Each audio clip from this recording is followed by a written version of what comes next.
much of a good thing. This is from Chris Saunders in Waterbury. Of course, you know the mom and meteorologist in me has to tell you, if you see water covering the roadways, turn around and find a different route. The water can be deeper than you think, and just turn around and find another way to go. This is how people often find themselves in trouble in flooding situations. But, you know, the ground is just really rock solid in this drought situation. It's not as porous. It's not really able to accept all of the incoming rainfall. So what happens? It goes right into the streets, and especially in areas that have poor drainage or a lot of pavement to begin with, and maybe not a lot of soil. We do hear that this area in Waterbury does tend to flood a lot.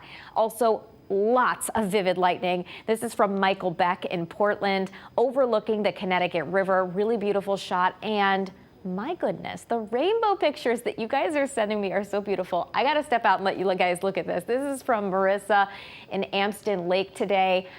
I could just look at that and let it lower my blood pressure for the next hour or so. Taking a look at the radar, you'll see how busy it was earlier today. And again, some areas got a healthy dose of rain while others saw very little, if any. Here's that last bit of rain that we're still seeing in parts of Hartford, Tolland counties, just kind of clipping parts of Windham County likely before it falls apart. Now, these are just the official observations. A lot of you have asked me how much rain fell at my house.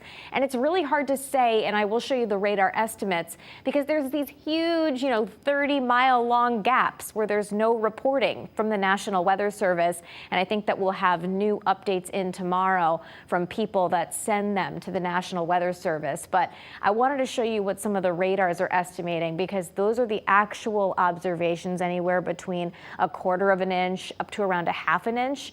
But we're seeing up to 3 inches in spots. And I believe it with the rain that we saw coming down today. So some really impressive totals out there across the state. And that's one of the reasons why we did see some flooding. Also, a couple reports of wind damage today around Beacon Falls and Seymour. Okay, now we are moving on from today. Tonight we are drying out, low temperatures in the 60s. And tomorrow we're back to our regularly scheduled programming, which is warmth and humidity and dry weather. Highs in the mid to upper 80s, even close to 90 degrees. At the shoreline, upper 80s for Hammonasset and mid 80s for Ocean Beach Park. High tide occurring in the early to middle part of the afternoon. And Thursday is another day where we're dealing with warmth and dry conditions. High temperatures between 85 to right around 90 degrees. But I mentioned before, we're not really done yet, and we could see a repeat performance of today.